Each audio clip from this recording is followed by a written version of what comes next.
Today we are hosting a talk titled Martin Wickramasinghe and the Politics of Culture. So all of us here at SSA are really excited about this talk because this is a refreshing change for us. Because most of the talks, events that we host here revolve around the topic of political science, political economy. We also have a very successful series called Critical Agrarian Studies, which looks at agriculture and how it intersects with climate change. But very rarely do we get talks where all of these topics, political science, economy, climate change, environment, intersect with literature. So what other better person than Martin Wickramasinghe to host a talk on the topics and how it intersects with literature and cultural studies. So most of the talks and publications on Martin Wickramasinghe is on his fiction and his role as a writer of the 20th century. And those talks, publications also often revolve around his trilogy, right? Gamperaliya, Kaliyuliya, and Yuganthaya.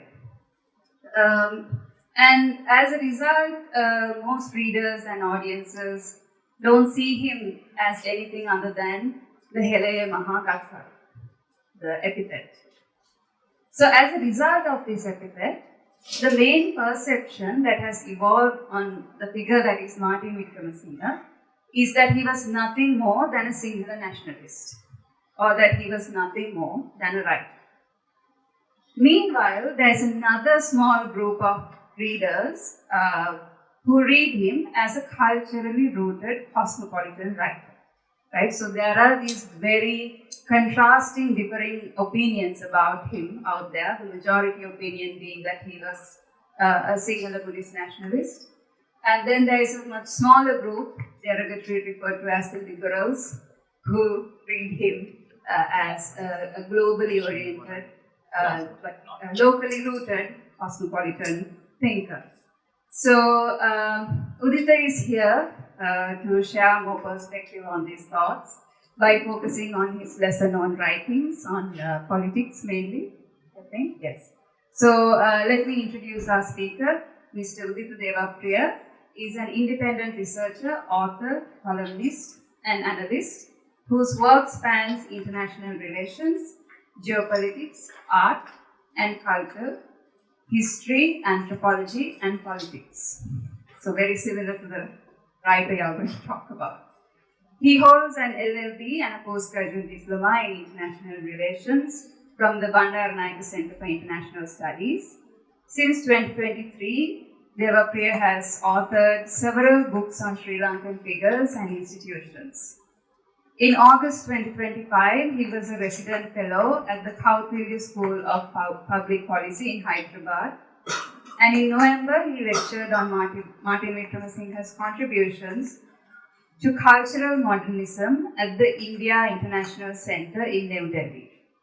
At present, he is researching on Wickramasinghe for a study of his writings slated for publication next year, which also happens to be the author's 50th death anniversary.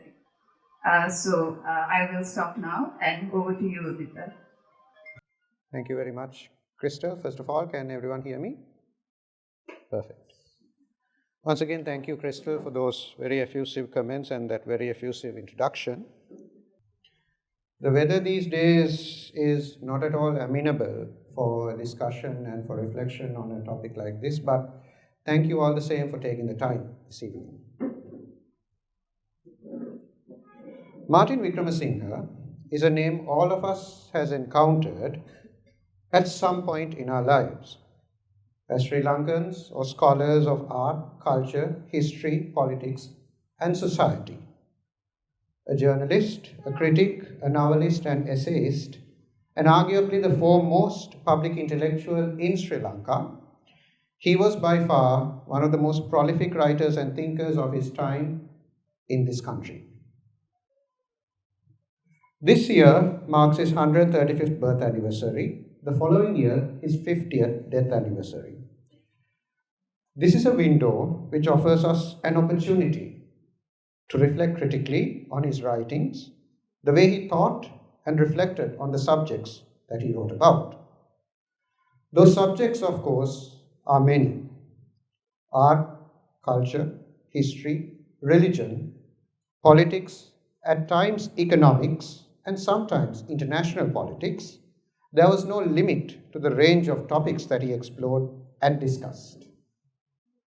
Born 10 years before the turn of the 19th century or the beginning of the 20th century, Wickramasinghe stood out from most of his contemporaries among both Sinhala-speaking and English-speaking circles. Though a contemporary or near contemporary of Piyadasa Sirisena, the Sinhala novelist, George Keat, the modernist painter, and Ananda Kumaraswamy, the art historian, in addition to Geoffrey Bawa and Lester James Peris, Martin Wickramasinghe chose a somewhat different trajectory. A proponent of literary realism and naturalism, he was responsible for introducing to vernacular Sinhala audiences the writings of Western novelists and thinkers, philosophers, and polemicists. From the time he began writing to newspapers in 1916, Wickramasinghe consolidated his reputation as a leading public thinker. By the time of his passing in 1976, that reputation had more or less been sealed. As a result, today he is celebrated as the definitive man of letters of contemporary Sri Lanka. This is just as well, because there is hardly any Sri Lankan who has not read his novels, and hardly anyone who has not watched the many film and television adaptations of his stories. Many of these have been translated to English and to other languages, including Hindi, Chinese, Tamil, and Russian. Many more are being translated. In this regard, Martin Wickramasinghe's contribution as a modernist thinker in Sri Lanka was twofold. In Sinhalese, he introduced to many Western writers and thinkers, including, of course, the leading critics of his time, people like Friedrich Nietzsche, André Gide, and Guy de Maupassant. These were not writers that most Sri Lankans were familiar with by the time he began writing on them critically.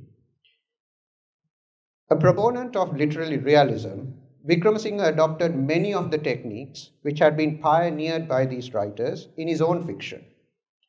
His short stories, for instance, are filled with layers of the sort of irony that one encounters in Guy de Maupassant's work. At the same time, Wickramasinghe wrote on aspects of his culture and society for foreign and largely English-speaking audiences, frequently adopting the frameworks and methodologies of the leading scholars and thinkers of his time. However, despite the halo of prestige surrounding him, in Sri Lanka, Martin Wickramasinghe is acknowledged primarily as a novelist and not a critic. His fiction has proved so popular that his other works, including countless essays on art, culture, literature, politics, and society, have been sidelined or not read at all. While these essays have come into the notice of foreign academics, including anthropologists and literary critics, it is only recently that he has been understood as a progressive thinker and public intellectual. In conversation not long ago, a prominent imperial historian described Wickramasinghe for me as a poorly understood and highly enigmatic intellectual figure, not just in Sri Lanka, but also South Asia. Part of the reason for this, of course, is the fact that much of his writings are in Sinhalese, a language spoken by a majority of Sri Lankans, but a minority on a global and even regional scale. Nevertheless, that alone does not explain why he has been sidelined from the pantheon of Sri Lankan intellectual figures. Wickramasinghe was a contemporary or near contemporary of several modernist artists in Sri Lanka, including, of course, as I mentioned before, the architect Geoffrey Bawa, the filmmaker Lester James Peris, the dancer Chitra Sena, and the painter George Keat. Perhaps because they are more accessible in terms of the art forms and language in which they operated, these individuals have been written about from various perspectives. Martin Wickramasinghe, by contrast, has been limited to a largely Sri Lankan audience. That in turn seems to have reinforced the perception, which is very popular among Sinhala and Buddhist nationalist ideologues, that Wickramasinghe was a nationalist thinker. Yet, as prominent critics have themselves argued, this is a misconception born out of a superficial reading of his writings. Because he is so associated with this particular ideology, however, even foreign scholars are quick to link him to the post-colonial nationalist discourses of Sri Lanka. It is at this point that his contribution becomes bigger than who he is often made up to be in Sri Lanka and by Sri Lankans today. Though classified as a Sinhala writer and a Sinhala mind, Wickramasinghe wrote in English on many aspects of his culture, as I mentioned before. He felt that these aspects had been ignored, overlooked, or misjudged by academics or scholars, local and foreign, and felt it is life's work to explore them and convey his thoughts to English-speaking audiences. My lecture today focuses on these contributions. They are important not so much because of the bearing they have on our understanding of Sinhala Buddhist, or for that matter Sri Lankan society, but because of the ideological framing Wickramasinghe preferred when writing on them. As I will try to make clear, and this is a point I can only make general comments on at this stage in my research, in terms of ideology, he shared little to nothing among his contemporaries in Sri Lanka, who in their later years embraced a more fundamentalist interpretation of culture and nationalism. The task of the day, ladies and gentlemen, is not so much to disassociate him from these figures as to explain why he remains unique and different from them. Of course, to understand these contributions, as with every enigmatic intellectual figure, it is necessary to understand where Wickramasinghe came from, and just as importantly, who he became in his early years. The only son in a family of 8 daughters, Martin Wickramasinghe was born on May 29, 1890, in the southern coastal village of Koggala in Galle, roughly 95 miles away from the capital Colombo. His father served as a local administrative official and commanded much respect and prestige across his village. From an early age, Wickramasinghe nurtured a curiosity about his environment. His memoirs, published to great acclaim in 1961, reveals a highly impressionable mind about the places he visited and the people he met. These encounters were to shape his outlook and spark a lifelong interest in art and science. Initially, Wickramasinghe was sent to a village teacher who taught him how to read and write. Then he was sent to a Buddhist monk, who happened to be a cousin of his, at the local temple, the Sudarshanarama.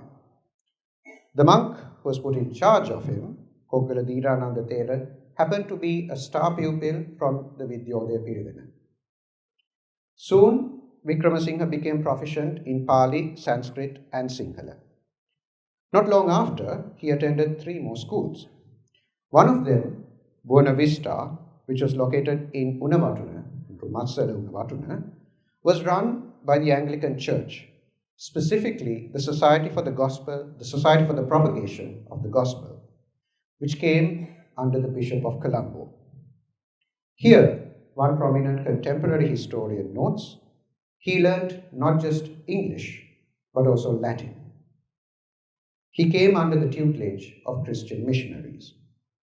For someone as young as him, who had been brought up in a largely Buddhist village, this may have been a world somewhat different to the Buddhist priests he encountered back home.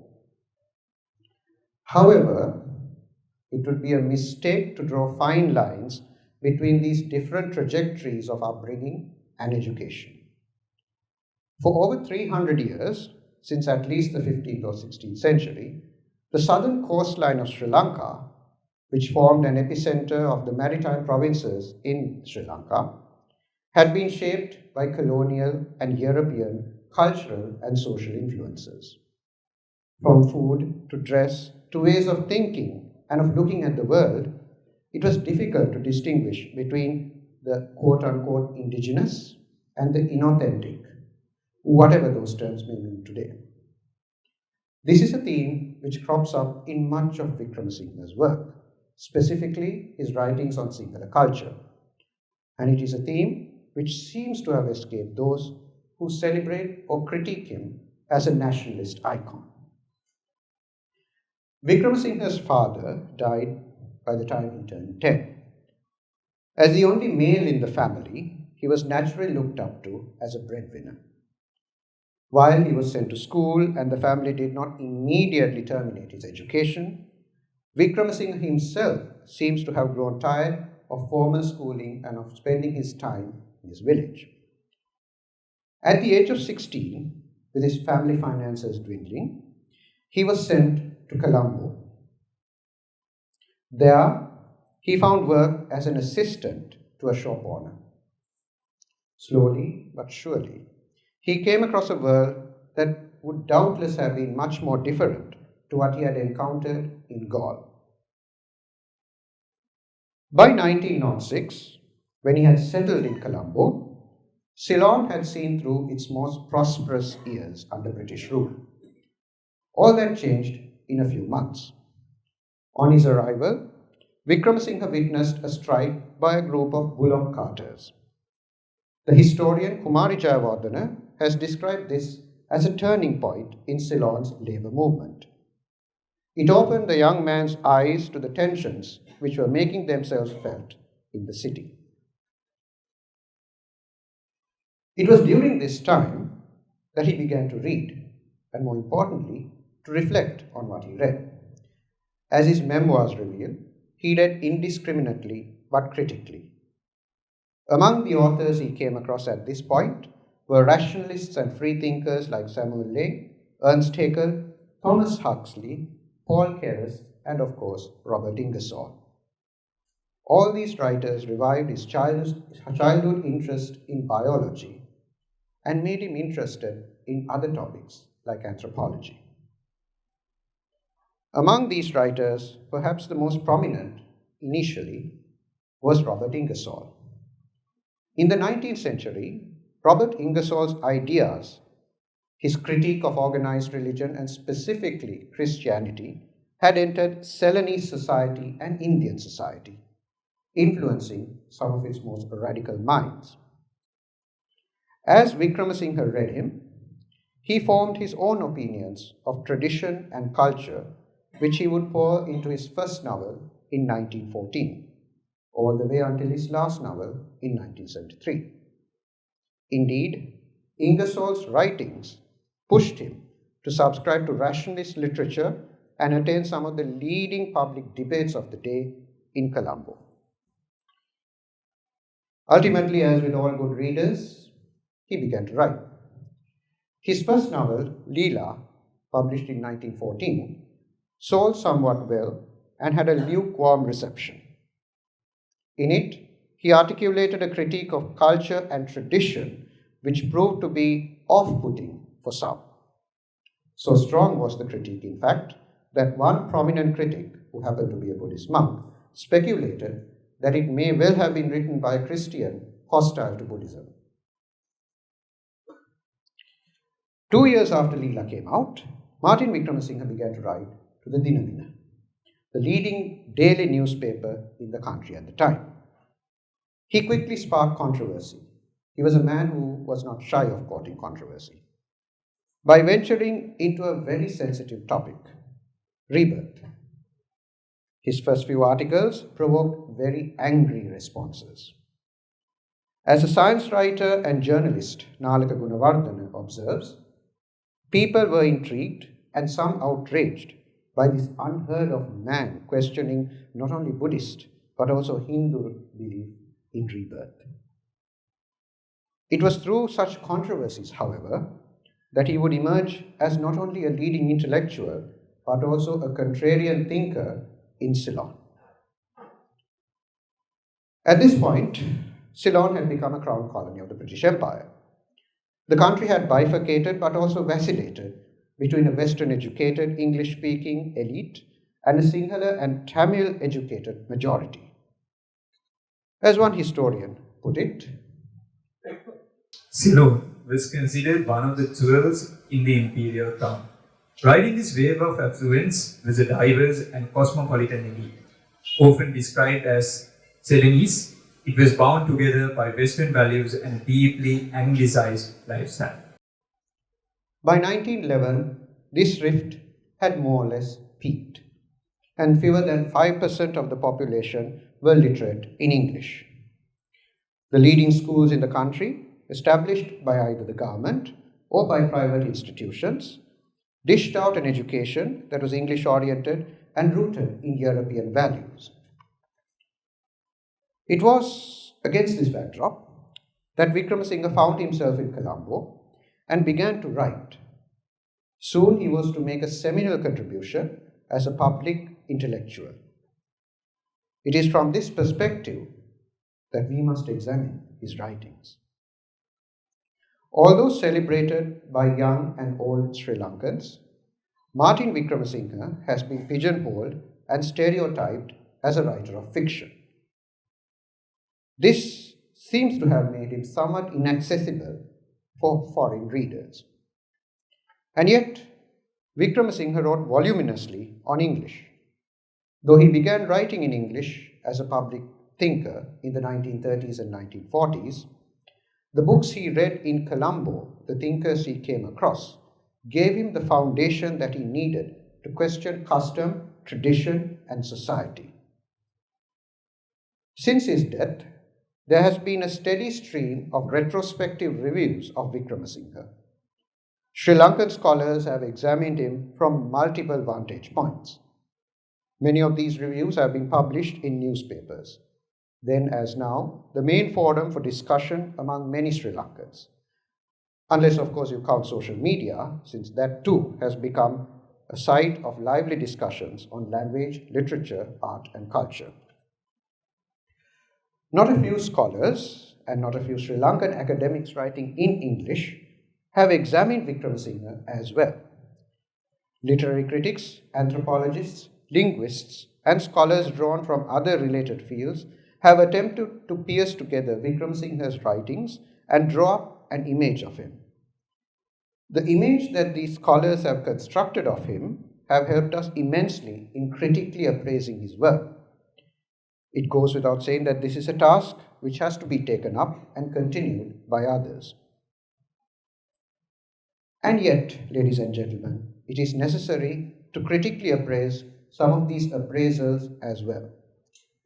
The thread that runs through many of them, I will not say most of them, is the image they reinforce of Wickramasinghe as a romantic, a utopian, an idealist, even a nationalist.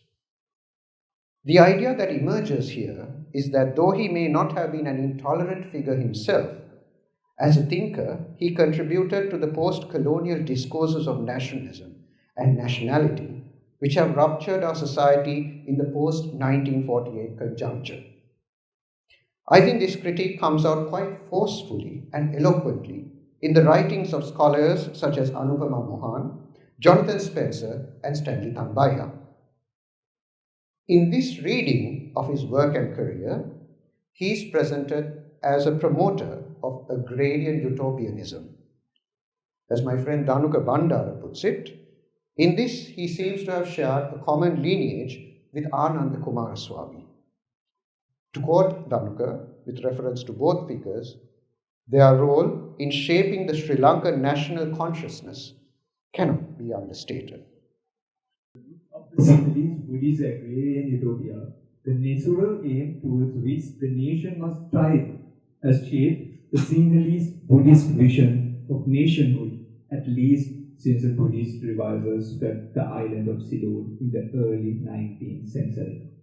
It is the vision of an agrarian utopia that underpins large development projects such as the Kala irrigation scheme, the Mahabali development program, and the Gamudava, or the village reawakening.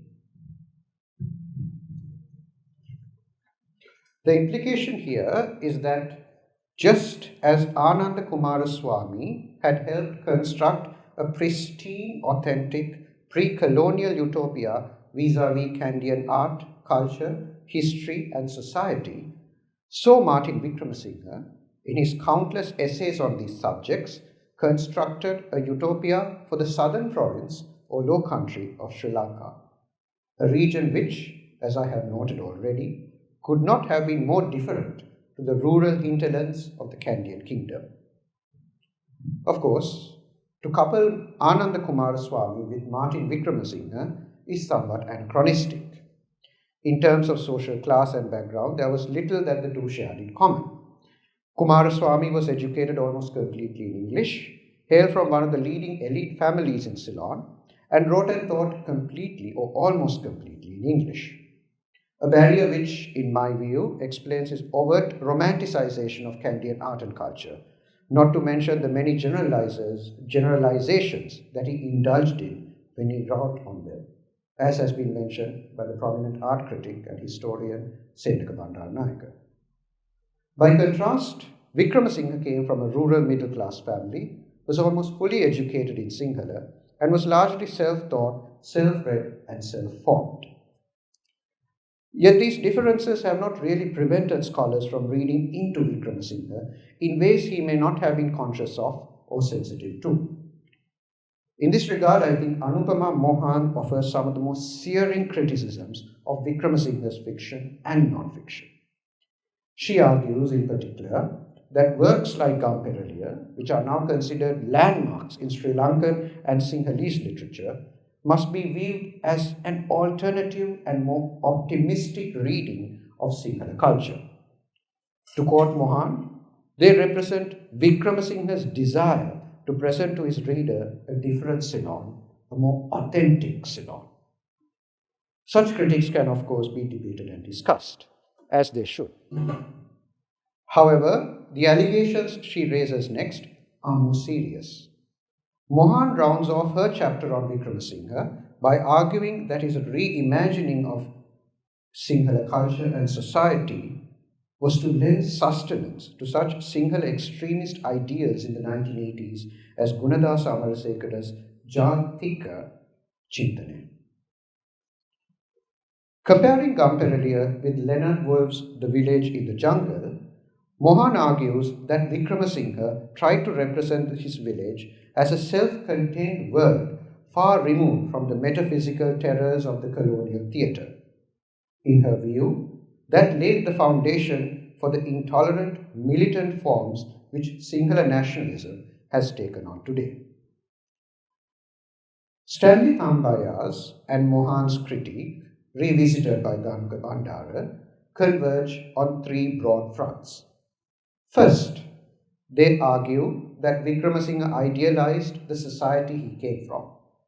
Second, they contend that this idealization forms the basis for his advocacy for a homogeneous Sinhala identity.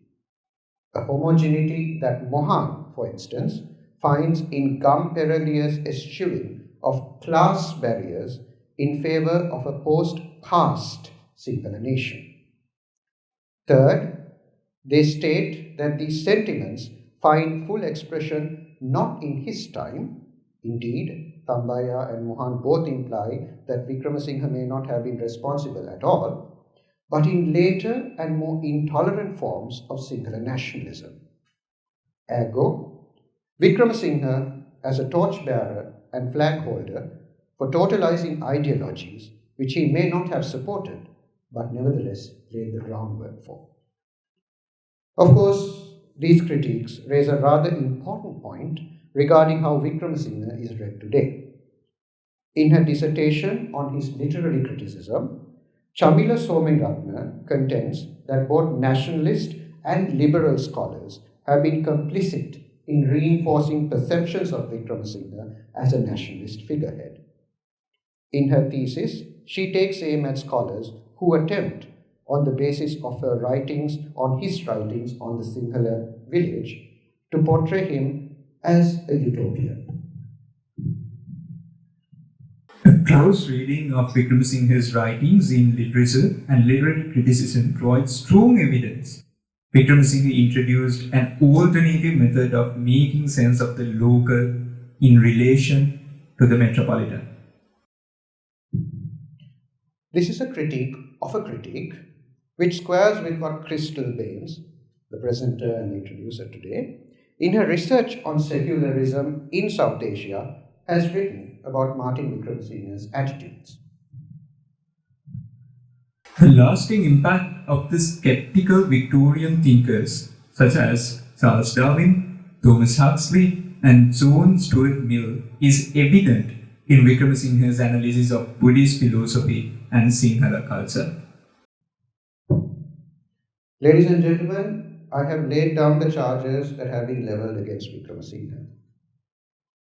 Having done so, I intend in my final section to delve into what he actually wrote and spoke about. In his time, and during some of the most turbulent and divisive years in post-independence Sri Lanka, Wickramasinghe made some critical interventions in the local press.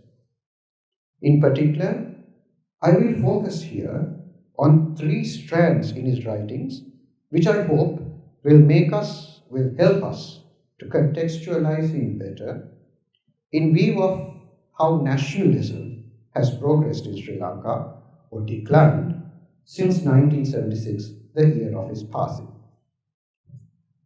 The first strand is something Crystal Baines explores in her dissertation, namely Wickramasinghe's reading of rationalist writers and how they influenced his views on Buddhism. Very correctly, Baines distinguishes here between Wickramasinghe's early and later stages and phases. In the earlier stages, between 1906 and the late 1940s, when he began to peak as a writer of fiction, Wickramasinghe was unremittingly rationalist in his reading of Buddhism, culture, and tradition. Towards the end of his career, we see him partially abandon this rationalist interpretation of Buddhism in favor of a much more moderate yet radical reading of the religion he was raised on. As Crystal Baines argues, he never saw a mismatch between his adherence to his faith and what I would call his intellectual pluralism. Though in his later years he warns against the complete rationalization of Theravada Buddhism by Western Orientalists and the Abhidharmavadi, Wickramasinghe relies on the language and discourse of Western enlightenment to vindicate Buddhism as a religion that complements science and secularity. In fact, Wickramasinghe does not see a contradiction in religion and the secular the way it is embodied in Buddhism. Often, ladies and gentlemen, this evolves in his writings into a strident critique of organized religion. Yes, that is something Martin Wickramasinghe wrote. Through their association with foolish poets, some Buddhist monks have written fantastic stories about the Buddha flying through air and the Buddha performing miracles with fire and water emanating from his mouth and body. Ladies and gentlemen, it gets even better. Some of our present-day scholars attempt to make Ravana a Sinhalese cultural hero who founded the Sinhalese nation. And their culture is only a belated attempt to continue the rationalization of the Ravana myth. They say that the Sinhalese civilization reached its zenith during the time of Ravana, who subjugated the Aryans of India. In this remote age, the Sinhalese invented the airship and new and terrible weapons of destruction. I sometimes enjoy reading Wickramasinghe out loud, particularly passages like this, because you can feel the sarcasm oozing out of the sentences. Of course, while he was critical of the tendency to equate Buddhism with rationalism, Wickramasinghe did not shy away from quoting controversy regarding religious matters, even towards the latter part of his life. The best example for this is, of course, his final novel, Bhavataranya, which, like Giovanni Papini's The Life of Christ and Nikos Kazantzakis' The Last Temptation of Christ, presents a radical and unconventional interpretation of the life of a religious figure. In this case, Siddhartha Gautama before his enlightenment as the Buddha. It is perplexing why scholars have yet to examine Wickramasinghe's last novel and the backlash it generated among the nationalists of his time, from Buddhist monks to activists, including those who called for his imprisonment. This is because such a reading would add to a nuanced framing of him as much more than a nationalist figure. The second strand in Wickramasinghe's writings is his belief in folk culture and its potential to insulate us from violence. I would say that this is the very big motive which connects all his writings on culture, particularly Sinhala culture, together. I think, though I stand to be corrected, that he may have been the first Sri Lankan writing on folk culture to make the case for it from the perspective of cultural tolerance. He felt, rightly or wrongly, that what appeared to be unsophisticated cultural elements and implements played a major role in cushioning society from the violence of racial riots and bigotry in later years. The ribald humor and sarcasm of some of the masks would hurt the susceptibilities of hypersensitive townsmen. But like the folk tales, they are correctives to and criticisms of ways of our living and thinking. In his later writings, this evolves into a reflection on the past, present, and future. For Martin Wickramasinghe, those who dwell romantically on the past, he called them romantic nationalists, were as culpable in the growing intolerance of post-colonial society as those who mindlessly discarded it. This point is important because it shows that he saw culture as a changing and evolving entity, something which could not be cast aside, but which needed to be studied, explored, and allowed to evolve. This partiality for the past and its traditions make us unduly pessimistic and critical of the present and the future. But the frank criticism of present tendencies serves as a corrective and a check to avoid the disintegration of our culture. This, of course, raises a question. Was Wickramasinghe being unduly optimistic in his view of folk culture? This is another charge that is levelled at him, and to be fair by his critics, I think he may have been. What is interesting, however, is that his sentiments were echoed years, if not decades later, by Gananath Obesekara. Obesekara's view was that when Buddhism was rationalized, a process that was very much part and parcel, ironically, of the Buddhist revival in its later iteration, the great life stories of the Buddha, the Jatakas, tended to be rejected or ignored as folk tales meant for the edification of an ignorant populace, and not as a repository of Buddhist ethics and morality. This is an argument that has been, of course, critiqued in later years, particularly by the work of scholars like Bruce Kapferer. This is, of course, a topic that I will not delve into in the course of this discussion because I'm not fully equipped to take on the task. However, what is clear is that In the words or in basically the assessment of Wickramasinghe's and Obesekara's critics, this optimistic view of folk culture tended to ignore its violent underside, an underside that seemed to have come into the open since Wickramasinghe's passing away in 1976. The third, and in my view the most important strand in Wickramasinghe's writings on culture, is his advocacy of anthropology. This is not entirely surprising, given that after rationalist writers like Huxley and Ingersoll, the next set of writers that he read when he was in Colombo were the leading anthropologists of the late 19th and the early 20th century. Of course, between 1906 and 1940, we come across a very fruitful and productive time in terms of advances in social science and anthropology. This showed in the books that Wickramasinghe was reading at the time. When Malinowski's Argonauts of the Western Pacific came out in 1922, he read it with deep interest and saw parallels between the folk tales of the Trobriand islanders and those of Sinhalese people in southern Sri Lanka. Ruth Benedict's patterns of culture also intrigued him, as did the works of E.B. Havel and Stella Cranstridge, art critics whom he felt contributed substantially to our understanding of Indian and South Asian art, culture, and history. What is important is that Wickramasinghe saw anthropology not as a cosmetic field of study, but as a vital tool with which to dispel ethnic fears and anxieties in post-colonial Sri Lanka. In this, he remained critical of university and bureaucratic officials. Even though these officials, among whom was Ivor Jennings, had helped found the modern university system in Sri Lanka, they had done little to encourage the teaching of subjects like anthropology.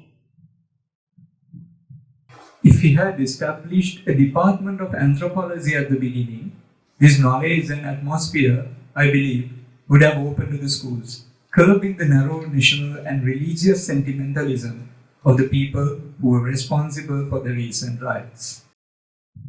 Even though this essay was published in a collection of essays in 1964, the race riots that he is referring to are most likely the 1958 riots. Of course, once again, as with his views on folk culture, I'm not sure whether I share Wickramasinghe's optimistic views on anthropology. Again, this is a debate that is outside the scope of this narrative. However, contrary to the contemporary framing of Wickramasinghe as a nationalist thinker, even precursor to the likes of Jatika Chintanaya, he was highly critical of the turn Sri Lanka had taken in the late 1950s towards the narrow, violent, and militant forms of nationalism. Racially, we are closer to the Dravidians than some South Indian communities. Buddhism and Hinduism are culturally akin in spite of the fundamental differences. Ladies and gentlemen, these are the three strands which, in my view, color his writings on culture and the politics of culture. I end with one of the last public interventions that he made as a public thinker. In 1971, about 3 months before the April insurrection, Martin Wickramasinghe attended the prize giving of Trinity College Kandy as the chief guest. The speech was later featured in a collection of his essays, Sinhala Language and Culture, which was published, I believe, in 1975. Wickramasinghe began his lecture by reflecting on A.G. Fraser, who had been principal of Trinity College from 1904 to 1924. These were years in which Wickramasinghe was maturing as an essayist and journalist in Colombo. Attending the ceremony was the then Anglican Bishop of Kurunegala, Lakshman Wickramasinghe, a seminal figure in the history of radical Anglican thought in post-independent Sri Lanka. It was very much an important event, at least for Trinity College. In conversation with me 2 years ago, the then senior prefect, whose name I unfortunately don't remember, recalled that it was the very first prize giving in the history of Trinity College, where the opening remarks were delivered by the senior prefect in the vernaculars. What is interesting for me, and what is relevant for this presentation as I wrap it up, is the critical tone it strikes of the very ideals and values that are unfortunately, for some reason, linked to him today. Chauvinism, romantic nationalism, and above all, the conservatism of the Buddhist clergy. There is, I believe, an unconscious chauvinism behind the present-day revivalist movements. Leaders of these movements are mostly Buddhist monks. Perhaps for political reasons and lack of a knowledge of cultural anthropology, the rank and file of certain socialist parties support this absurd revivalism. This critique, in all its complexity, is quite profound for two reasons. In just 3 sentences, Martin Wickramasinghe not only chastises Buddhist monks harboring chauvinist ideals, as well as Sinhala nationalist revivalist movements, which were at the time at a very incipient stage in the history of Sri Lanka, but also their lack of awareness and appreciation of anthropology, and most damnably, the complicity of socialist politics in the popularization and perpetuation of revivalist nationalist ideals. Mind you, just to remind ourselves, at the time he was all of 83 years, a grand old man of letters, yet still a radical.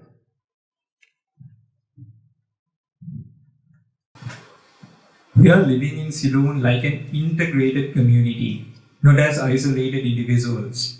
An integrated, independent community implies a language, culture, and tradition of their own, which are, of course, continuously changing. Language and tradition are aspects of culture. The most important thing for an independent community is its changing culture, which unites them in spite of the diversities of class and social habits. The word nationalism, apart from the consciousness of the cultural unity of a community, means chauvinism. And with that, ladies and gentlemen, I end my presentation. If I have left more questions than answers, I plead guilty. This is simply because we have yet to understand Martin Wickramasinghe in all his complexity. And the first step is to question what little we understand of him. Thank you.